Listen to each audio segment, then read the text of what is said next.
mana nak ngora teh loba nongkrong di keterangan mana nanya pernah ngadongeng ke orang. Jadi ketika saya muda teh cenah deui. Saya tuh banyak nongkrongnya itu di kantor pos. Kenapa Pak kantor pos? Karena kan bule ngirim surat teh baheula kan. Nah, di dieu cenah urang ngawadikeun cenah ngobrol ngomong kan. Ngomong boleh belajar gini. Wah, asik oge cenah teh. Hayang gitu, hayang diajar oge. Akhirnya kan ya keinginan. Nah, bagaimana caranya menjadi seorang pemandu? Can aya buat mah kan, can aya modalna kan, can aya contohna. Sok kamu kenalan sama saya bayar kamu lah mau kemana kamu saya antar sini mau nanti kayak gitu. Ke Lembang saya bayarin ke Lembang. Tapi saya pengen belajar tentang mandu seperti apa. Sama gitu. Tanya gitu euy. Siapa teh ngarungi ya gitu tah. Aya rekaman aku urang teh, ari teh. Nah, saya teh yang nyaonya jadi dongeng Opa Felix dari sisi teman-temannya gitu nya, ada yang pernah berinteraksi gitu nya. Saya rek mapainya ka Mas Budi, rek mapai kurang terus ka salah. Jadi lain perspektif di anak-anakna. Kadang kalau kan saya mau ngadongeng Anton mungkin terlalu subjektif deui gitu nya atau asa teh. Sandra. Sandra. Sandra juga sok aya nya urang teh kitu nya, tapi jika mah urang bakal nyen segmen teh khusus anu warabuh heula we nya Mas Budi, Mas Ari, terus kemudian teman-teman yang lain. Tujuanna teh kan sing teh basa mah loba nepakeun lu. Nah, ini supaya sistematis berarti ngadongeng ti awal heula we, awal nepi ka pertemuan terus kayak ngadongeng nanti berikutna. Saya dipandu ku pertanyaan soalna mun teh Ya. Kaditu ka dieu kan. Nah, oke. Nah, si Opa itu kan di HPIK termasuk perintisannya, perintis awalnya. Perintis awal. Kumaha teh proses pertemuan teh hari teh? Jadi pertama kali lah ya pertemuan itu saya mulai kenal dengan si Opa itu ya sekitar tahun 92-an. 82-nya. 92. Nah, dari situ karena saya sebelumnya kan juga nge-guide tapi bukan anggota HPI. Ya. Artinya ketika saya masuk HPI itu menarik gitu ya. Makanya bareng-bareng tuh waktu itu saya, Pak Albert dengan Pak Felix. Nah, katanya, lu gimana ya, mungkin potensi gitu ya. Budak anyar potensial. Nah, akhirnya akrab lah, dekat gitu. Beda dengan yang lain agak susah mendekati si Opa, tapi si Opa dengan saya, dengan Albert, dengan yang lainnya tuh ya bisa ngeblend lah gitu. Ya. Kang, kembali lagi ke 92 itu sudah ada perekrutan belum atau Udah. udah ada ya? Karena saya masuk ke perekrutan tahun-tahun segitu. Tahun 82 Ketika itu sekretariatnya di Hotel Papandayan. Nah, kita tempatnya di Kumala waktu itu. Berarti HPI Jawa Barat ya, HPI Jawa Barat DPD ya? Iya, DPD. DPD Jawa Barat, perekrutan tahun 82-nya. Sebelumnya ya kan? Ada angkatan yang lebih tua gitu lah. Jadi angkatan 82, ketemu Opa. Si Opa posisi sebagai apa ya? Opa di situ saya nggak tahu dia itu kayaknya nggak mau di posisi kepengurusan gitu ya. Berarti nggak punya sikap lah itu. Betul. Sosok Opa itu tahun 82 kumaha yang bisa dibayangin deh? Dia mah sosoknya tuh free gitu ya orangnya. Ketika rambutnya masih hitam gitu dengan saya, dia tuh orangnya tuh suka lah nekat gitu. Kalau orang lain dia mah artinya melawan prosedur juga bisa gitu ya. Ya artinya guiding tuh harus gini-gini pakem gitu ya. Kalau si Opa enggak gitu. Kita harus gini. Ya kita harus gini. Ya misalnya apa aja sih yang bisa di-guiding ya apa aja. Lu maunya apa gitu. Artinya ke junior pada saat itu sok lu bisanya apa? Bertutur kata yang sesuatu jadi menarik gitu. Walaupun pada akhirnya pendapat dia dengan pendapat kita itu kadang-kadang beda. Gitu. Yang paling berkesan itu ketika itu bertiga ya, saya, Budi sama Felix bertiga. Budi Asor. Kita ngadain, sebenarnya saya dengan Budi yang survei kemana-mana gitu akhirnya. Akhirnya Felix ikut. Akhirnya di situ karena Felix si Pak Opah itu dia sibuk overland. Sedangkan saya dengan Budi jarang overland. Nah, jadi yang intensitasnya tinggi adalah saya dengan Mas Budi. Pak, sebentar saya potong lagi. Nah, kembali ke Opa tahun 82 itu kumaha teh penampilannya? Penampilannya gimana, Kang? Penampilannya normal. Biasanya rapi. meja gitu atau gimana. ke meja Malah gitu. ya. Saya masih kebayang ya. Sampai saya pingin punya celana kayak punya dia. Celana katun Levi's warna biru, tapi bukan jeans, Oleh pilih jeans. lain jeans. Semua itu. Ciri khasnya tuh gitu. Ya, Gitu. celana katun, Zona katanya. Kacamata Cino gitu ya, Kacamata ya. kacamata, Nah, kacamata, rambut panjang oh, gitunya. rambutnya panjang ya Rambut katanya. panjang, ikal. Nah, Aduh, saya foto-fotonya ada sih sebenarnya tapi kalau ada. dicari mah.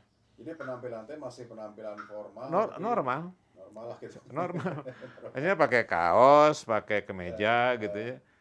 Casual lah gitu. Casual gitu ya. Casual. Jadi si Opa teh aktivitas dulu tuh lah kebanyakan overland ya. Overland, ya Jadi kebanyakan prinsip overland. pemikiran teh masih overland lah gitu ya. Overland. Jadi belum mikir ya jadi diolah jadi wisata gratis wisata apa. Belum ada ya. Belum. Nah, 82 beranjak. Nah, kemudian pertemuan si Opa itu ada transfer ilmu tuh. Nah, saat itu misalnya ada ngajarin, ada cerita atau apa itu sudah ada. Kalau karena saya mah bersama-sama sihnya waktu itu ya. Jadi secara menggurui gitu ya. Secara lu harus gini-gini itu enggak. Tapi langsung aja. Akhirnya saya yang belajar sama dia gitu. Nah, cara belajarnya kumaha, Kang? Sebenarnya ketika dia ngomong gitu saya serap gitu aja. Jadi dia nggak mengajarkan, tapi saya belajar dari dia gitu ya. Contohnya misalnya tentang sosiologi, tentang sosiologi lah kebanyakan lah ya. Karena saya lebih dekat dengan dia tuh masalah dengan desaturnya itu. Oh ternyata ada masukan gini kadang-kadang ya banyak hal-hal yang lucu gitu lah ya. Nah, yang menarik kan si Opa kan dari formal, kegiatan overland, itu kan jurus-jurus klasik lah gitu dalam pemaketan dan paket wisata seperti itu. Nah, itu mulai ada pemikiran-pemikiran sudah mulai masuk yang segmen khusus itu kapan transisi ke kita tahun 82? Mungkin udah 92 masih biasa sih. Mungkin saya nggak tahu ya. Ketika dia sering ke Baduy. Nah, nggak tahu tahun berapa itu saya nggak hafal tahunnya, tapi ketika dia artinya lebih mengarah ke Baduy, dia mulai gitu. Ya. Jadi artinya gini, jadi dari masa-masa transisi ketika dia masih formal kan itu berarti ada aturan tentang segala macam berarti kalau itu. Nah, kemudian dia mulai ada perubahan sikap, sudut pandang berarti ketika sudah masuk ke area Baduy ya. Kayaknya gitu, karena dia pakaiannya berubah gitu. Ada nyeri pakai kelom paksakan weh. Pernah walking tour bareng. Terus pakai teteh batu gitu ya. Nah, itu teh foto paneker. Paneker teh gitu nya. Saya ingat tahun sabaraha itunya waktu itu BTX, Banten Travel Exchange. Nah, dia kan dia orangnya idealis, perfeksionis. Gua mau bikin ini, korek paneker. Kan sebenarnya mah saya juga ngalamin ya zaman bapak saya dulu pakai paneker gitu, pakai kawul, pakai batu, makainya batu keras lahnya, gemstone lah gitu ya. Kayak diketrokan gitu keluar percikan api, karena kawul tuh tina kawung teh gini kan ya, bulu na kawung dikumpulkan, jadi sena gitu. Nah, akhirnya dia tuh sangat ingin mengangkat hal-hal yang tradisional. Nah, itu setelah berkenalan Baduynya, jadi mulai ada perubahan cara pandang. Jadi sampai di situ dulunya, kira-kira berarti ada yang dicari sama si Opa muridnya. Kan si Opa kan turunan warga dari sebagian Tionghoa, sebagian Belanda. Kalau dari kisah itu pasti aja lah gitunya. Ya orang mah orang Sunda kan sudah tahu kan nenek moyang kita gitu. Jadi kayak mencari jati diri gitu ya. Nah, Who am I gitu. Itu masa-masa seperti itu. Kayaknya dia mah orangnya nggak gitu sih ya. Tetap gua adalah gua gitu. Pokoknya si Opa tuh nggak mau nurutan saha gitu ya, nggak mau. Dia tuh jadi raw gitulah ya. Otentik lah gitu. Otentik dia tuh. Ya kalau dia kayak gituan, enak misalnya Baduy dia lebih Baduy daripada Baduy. Kan saya sering ke Baduy kayaknya. Orang Baduy ente kieu. Tapi dia mirip-mirip begitu. Jadi nggak tahu mencari jati dirinya untuk bisa apa. Disebut proses pencarian gitu jati diri mana itu apa atau ada hal lain kan misalnya dia tuh cari kan bisa jadi kalau misalnya orang hanya sepintas itunya mah sensasi lah gitu ya mah balagaan atau kegayaan lah gitu itu kemana? Enggak karena dia tuh Kalau Baduy itu dia Sunda Wiwitan sih ya. Sunda Wiwitan tuh filosofi ya, way of life. Nah, jadi ngambilnya ke situ kesederhanaan, tapi yang namanya sederhana Baduy itu sebenarnya dalam gitu. Kan ada istilah nanti nu panjang tong dipotong, nu pondok tong disambung gitu. Nah, gitu mah gitu we. Ya artinya dengan cara begitu itu kehidupan bakal seimbang gitu. Nah, mungkin dia mencari karena saya lupa lagi ya, kalau saya taunya akan begini ya, akan untuk suatu materi gitu ya. Dulu pernah ngeluh dengan saya juga itu pencarian jati Itu diri. bisa jadinya itu kan tuh dari setengah Cina, setengah Belanda kan, baru kemana ya rantainya orang Urang berakar teh gitunya. urang teh bangsa naon Bangsa gitu. naon rantai gitunya. Kemungkinan. Bisa jadi ya. Tapi dari pemahaman tentang Baduynya, filosofi, wah kan. Ya dia mempelajari gitu ya. Mempelajari. Jadi maksudnya begini, ketika dia pakai ikat, paham filosofinya, dia pakai ini paham itu, sampai pakai terompa. Itu kalau secara omongan sih saya nggak tahu ya. Tapi kalau dilihat gitu ya, cara berpakaian itu mengikuti bahkan over. Ya kalau kan Baduy kan Pakai terompahnya. make tarompah. Baduy make tarompah. Gimana pakai terompa itu? Makanya orang ngalin Baduy make tarompah gitu. Tiba heula gitu. Jadi waktu sekitar 94 95 gitu ya. Dia selalu gitu, pakai saya ge ketularan gitu ya. Dia pakai kantong lain koja naon teh? Khas Kalimantan gini kan, tina rotan. Pakai pakaian gitu, saya ge kepengaruhan saya, tapi jorona kan aya kamera, aya nono. Artinya covernya tradisional. Oke, sebentar. Itu berkaitan yang mendukung profesi tuh. Jadi kan kalau seorang pemandu barangkali itu sebagai alat bantu untuk yang ngadongeng atau cerita lah gitu. Itu gitu. Atau sekedar naon lah kira-kira. Gitu mah hanya sebagai performance saja ya. Tapi selama dulunya bareng Desa Tur pakai baju biasa sih. Nggak pakai baju itu. Ya, oke. Nah, berarti itu transisi si Opa ketika masih baju formal tahun 80-an berarti 82 88 berarti ya. Nah, sini kan juga pagi kan 88 kan. Masih pakai bahan gitu kan. Nah, saya juga melihat masuk tahun 2000-an pakai celana pondok, keserau-rawi gitu kan. Bisa jadinya itu peralihannya di situnya. Kemudian momen Baduy yang mempengaruhi semuanya gitunya. Cocok meren. Oh kieu pakaianna kieu. Ya kan make naon ngaranna teh? Talekung gitu nya, make talekung terus make sarung. Kan Baduyna mehna nyontona Baduy jero. Baduy jero. Dan waktu ke sana juga kenal orang Baduy. Kenapa Felix? Oh nya Pak Felix lami teh ka dieu. Artinya ya mau nggak mau lama di Baduy pasti kepengaruhan. Ya artinya di Baduy pun juga punya kesan bagus lah gitunya, tidak ada masalah. Iya, benar. Bahkan dia mencintai Baduy. Saya juga pernah ditegur gitu, dikritik lah. Non jelema loloba teuing ka ditu. Bisa ngarusak lingkungan, padahal enggak sih. Kita mah enggak sama sekali, kita ke sana tidak merusak lingkungan, keadaan. Ente apa caranya gini, oh iya. Ya sieun gitu. Kita sampah enggak ada, itu enggak ada. Makan orang Baduy artinya tidak dipengaruhi. Ya artinya kan berarti kalau begitu Sopa itu sudah mulai nyebrang ya dari Mas turisme kegiatan overland gitu ya, mulai berpikir untuk bikin kegiatan yang lebih ada detail, lebih detail gitu. Berarti. Benar, ya, gitu. lebih filosofi. Jadi naon gitu. Misalnya nerangkeun Bandung gitu guys.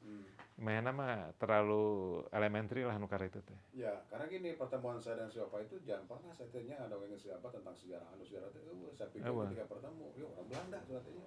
Pasti paham sejarah, tapi itu teka luar gitu Ente. Tidak tertarik gitu. Mainnya mah contohnya gilahnya. Saya banyak belajar dari dia.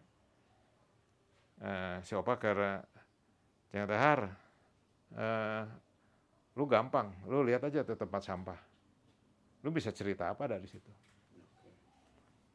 Nah, artinya di situ teh tiluan tehnya, wah, lu lihatnya dari apa? Gue lihat dari sosiologinya, gue lihat dari teknologinya, gue lihat dari kesehatannya. Oh, iya benar.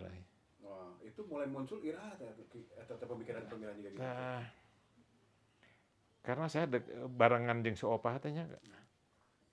tahun seberahanya Itu tanya. perubahan nanti kan ada itu seharusnya. Kalau misalnya offline kan lebih terkunci dengan apa? Aturan. Paket-paket yang sudah baku Travel lah, gitu agent, kan, ngadongi aja gitu Mm-mm. kan. Mm-mm. Nah, kalau misalnya ngomongin objek itu kan mungkin diasah di mana tuh? Ada prosesnya kan berarti. Ada, cuman ya gini aja lah ya. Kalau desatur, kalau satu ke desatur, kita datang ke desa, bawa tamu, kita jalan, tamu enjoy, puas dan sebagainya. Dan itu selalu ya, bisa saya tunjukkan surat-suratnya saya simpan. Hampir 100% itu puas gitu ya. Tanpa diminta, mereka ngirim surat. Kalau siapa enggak. Nah ini sok terjadi kontradiksi teh. Eh, kita kan ya habis tur teh ya, kita kan desatur namanya. Yang namanya desatur harus ke kantor desa dong. Nah, akhirnya udah hari misalnya minggu ini bagian Sopa, oke, yuk ke sana. Tapi kalau bagian gua sebagai leader, gua nggak ke situ, lu harus ikut gua. Ayo, oke, nggak apa-apa. Oke. Nanti Nah, masukkan ke gitu. satunya. Nah, Nah, Kang, sekarang gini, itu kan artinya dari siapa sudah mulai ada berpikir untuk lebih dalam ya. Karena kalau saya perhatikan siapa itu kan filosofi kan seni guidingnya lah gitu ya. Kalau tadi diceritakan ada satu benda, tapi bisa jadi panjang lah kayak konteksnya dia gitu muridnya. iya. Nah, saya lagi baca di perubahan dari overland, kemudian masuk pertemuan dengan Baduy, kemudian ada perubahan sikap, pandangan. Tapi sebelum Baduy itu dia menyukai desatur. Ke Baduy itu sebelum desatur atau setelah? Setelah Oh, desatur lah. desatur. Nah, kembali ke desatur. Jadi siapa kan overland ya, buat tamu asing kebanyakan Belanda lah saat itu. Belanda kan ya.